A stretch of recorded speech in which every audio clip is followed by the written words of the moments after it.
Allez, un peu de courage. Alors, merci de me retrouver dans cette vidéo qui est très particulière. J'ai beaucoup hésité à la faire. J'avais pas forcément le courage, mais je me lance, hein, sinon je serais pas là. On m'a conseillé d'en parler ouvertement, publiquement. Donc vous avez pu le voir dans le titre de quoi va parler cette vidéo. Pour détendre l'atmosphère, mon frère m'a donné un surnom, Ikea. Pourquoi ? Il dit que je suis montée en kit. Je trouve ça très rigolo, donc je voulais le partager avec vous. Bon, on va aller dans le vif du sujet.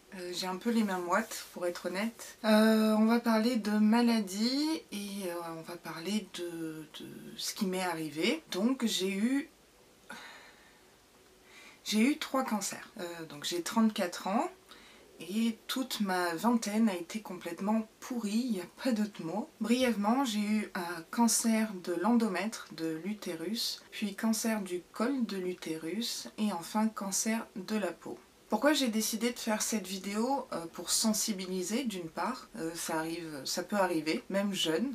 Je sais qu'il y a des personnes là maintenant qui me regardent et qui se sentent concernées. J'ai des abonnés qui sont en train de lutter, qui sont malades. Et c'est très important pour moi de leur rendre hommage, d'en parler. Je veux plus que ces choses-là soient tabous, c'est fini. J'ai assez galéré, j'ai assez gardé le silence dans ma vie. Par peur d'inspirer la pitié, la compassion, c'est ce que je redoute le plus. Je n'ai rien préparé, donc ça va peut-être partir dans tous les sens. Je parle sans filtre, sans tabou, et je pense que c'est vraiment le mieux. Quand on tombe malade, et je parle de n'importe quelle maladie, pour ma part c'était cancer, plus d'autres choses à côté qui ont découlé des traitements. J'ai un sérieux problème au rein, j'ai des problèmes cardiaques, mais je suis en vie et c'est tout ce qui compte. Je souris à la vie et c'est ce que je veux vous transmettre aujourd'hui. Donc, cancer de l'utérus, de l'endomètre, j'avais 24 ans, donc c'est très jeune. J'avais des sérieux symptômes de saignement. Les médecins ont eu du mal à diagnostiquer, ils ont pensé à une endométriose, c'était les mêmes symptômes. Et puis finalement, non, c'était un adénome carcinome. Ce qui est le plus traumatisant, c'est le fait de partir chez le médecin, confiante, on bouffe la vie à 20 ans, tout va bien, et puis se retrouver avec cette espèce de coup de massue. C'est très difficile à décrire, on se sent vulnérable.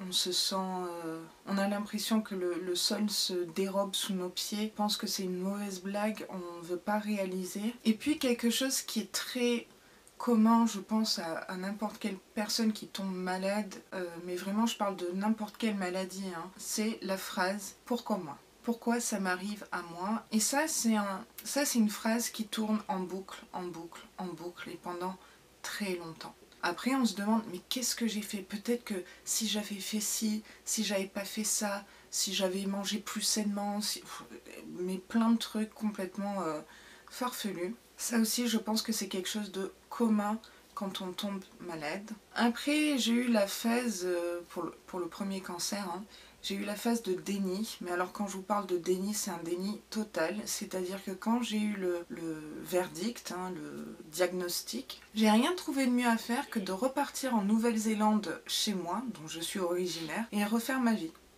Le truc complètement stupide. J'ai pensé bêtement que de partir à 20 000 km m'empêcherait de penser à ce que j'ai. Les symptômes n'ont fait que s'aggraver. J'ai réussi à tenir 6 mois là-bas, mais c'était un calvaire. Et je me suis prise en main, je me dis je rentre en France et je me fais soigner. Donc à ce moment-là, je venais de fêter mes 25 ans. Et en rentrant en France, je me suis fait un périple Australie, Malaisie, Indonésie, Singapour, Thaïlande. Donc un petit périple de 3 mois, histoire de vivre plein de souvenirs au cas où. Parce que c'est plongé dans l'inconnu quand on part sur un traitement, une opération.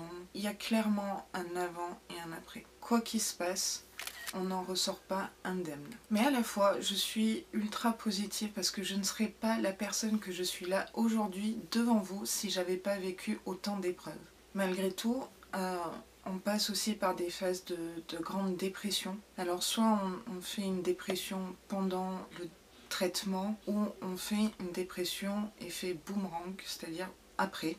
C'est ce qui m'est arrivé. En gros, on est tiraillé entre pourquoi moi, je suis trop mal, je supporte pas les traitements, je supporte pas l'opération, je supporte pas la vie. Et d'un autre côté, l'envie de se battre à fond et de dire non, je vais vaincre la maladie, je vais tout donner. Donc on est tiraillé entre deux sentiments perpétuellement et c'est très compliqué. Une autre chose que j'ai trouvé compliquée, c'est de gérer l'entourage. Si vous avez la chance d'être entouré, tant mieux pour vous, c'est une chance. Mais ça peut être un peu délicat parce que au final vous finissez par vous réconforter vos proches et vos proches ne vous laissent pas de répit, on va dire entre guillemets, vous laissent pas un petit peu souffler. Pour ma part j'ai trouvé ça un petit peu compliqué à gérer, il fallait toujours être au taquet, toujours de l'envie de se battre, toujours positif parce que le pouvoir de la pensée positive, que le mental joue sur 50% de la réussite du traitement et de la convalescence et de la rémission, ce qui est vrai, mais on est humain. Donc voilà, pour l'entourage, parfois c'est un peu compliqué et finalement c'est à nous de gérer l'entourage. Et ce que je suis en train de dire là, c'est propre aux 2 autres cancers que j'ai eu par la suite. Ce qui m'a beaucoup aidé, parce que forcément il y a des conséquences assez importante suite à mes cancers, c'est le fait que je pourrais jamais avoir d'enfant. Ça, je l'ai su quand j'avais 25 ans. Je pense que je ferai une vidéo par la suite sur le fait de ne pas pouvoir avoir d'enfant et comment je le vis et le regard des gens. Mais en tout cas, ce qui m'a beaucoup aidé à aller mieux, c'était de créer un groupe Facebook, un groupe privé qui s'appelle Frottis 100% réponse. Frottis anormal 100% réponse. Quand on a quelque chose, un symptôme, on va immédiatement aller regarder sur internet et sur internet en général on nous annonce les pires diagnostics. Et ce que j'ai voulu faire dans ce groupe Facebook, c'est créer un forum, un espace libre où on peut échanger entre femmes, partager les peurs, les craintes, se rassurer entre nous. Quand il y a quelqu'un qui va pour passer des examens, des colposcopies, des biopsies, ben on se soutient, on est là. Donc c'est un groupe vivant qui fait beaucoup de bien, je pense. Et si vous avez des problèmes d'ordre féminin, je vous invite vraiment à venir me rejoindre sur ce groupe. C'est un groupe d'entraide. Je ne sais pas si mon audience sont des jeunes filles de la vingtaine ou si c'est plus des femmes de mon âge, mais en tout cas, sachez que les frottis, c'est pas tous les 5 ans. Il faut faire régulièrement des frottis parce qu'il y a un virus qui s'appelle l'HPV qui peut être meurtrier. Un peu de courage. Je ne vais pas m'attarder sur les 3 cancers que j'ai eus. Si vous le souhaitez, je ferai une vidéo par maladie. Tout ce que j'ai à vous dire, c'est ne restez pas seul. Faites-vous dépister. Faites des frottis régulièrement. Et si vous m'écoutez et que vous êtes en train de combattre une maladie, sachez qu'il y a une issue. Sachez qu'il y a une fin à ce cauchemar. Et qu'on voit la vie différemment. J'ai eu une période, il faut le dire, où j'étais très en colère. Je restais très joyeuse, mais quand, par exemple, une personne venait me raconter ses mésaventures de la vie, je sais pas, j'avais tendance à dire, à penser, qu'est-ce que tu racontes là? Toi, t'as pas eu des cancers, t'as pas été malade et tu viens me faire chier avec tes problèmes, c'est rien.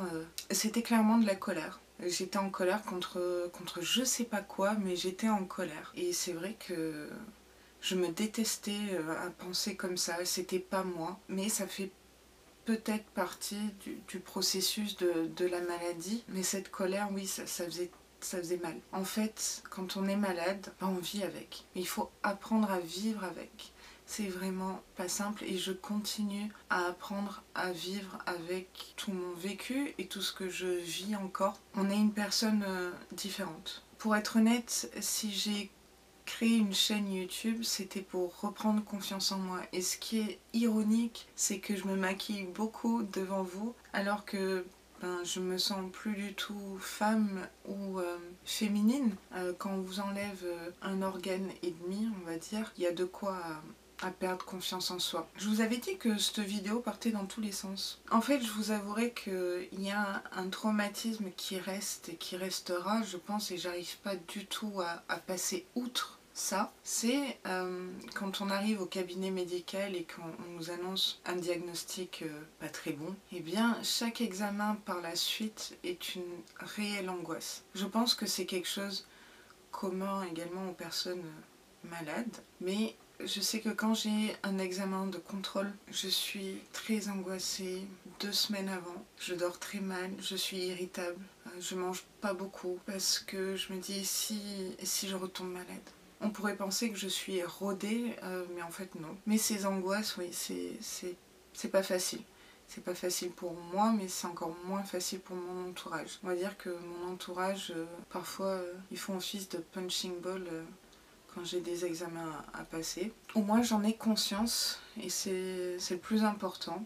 J'essaie de changer tout ça. Donc en gros, si je devais résumer cette vidéo, ça serait un peu compliqué, mais vous n'êtes pas seul, on n'est pas seul. Grâce à vous, franchement, je retrouve le sourire, une force, et je me dis, eh ben, je vais continuer à me battre parce que j'ai encore envie de faire des vidéos. Et puis je me dis, bah c'est comme ça.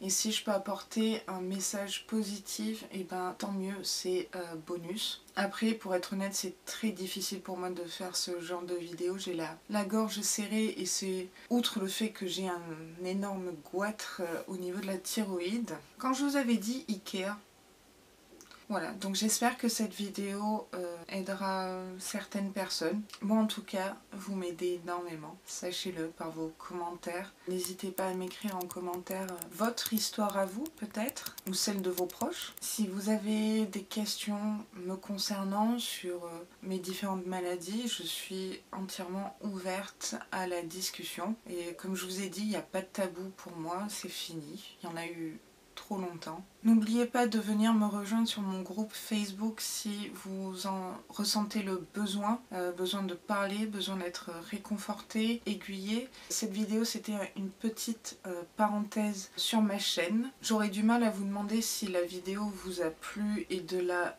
liker. Et puis si vous voulez un petit peu contribuer à mon bonheur, hein, n'est-ce pas? Bah, n'hésitez pas à vous abonner à ma chaîne, ça me ferait très plaisir. Et comme je dis, c'est gratuit. Du coup, je vous dis à demain pour une prochaine vidéo. Voilà. Et surtout, bah, prenez soin de vous. Hein.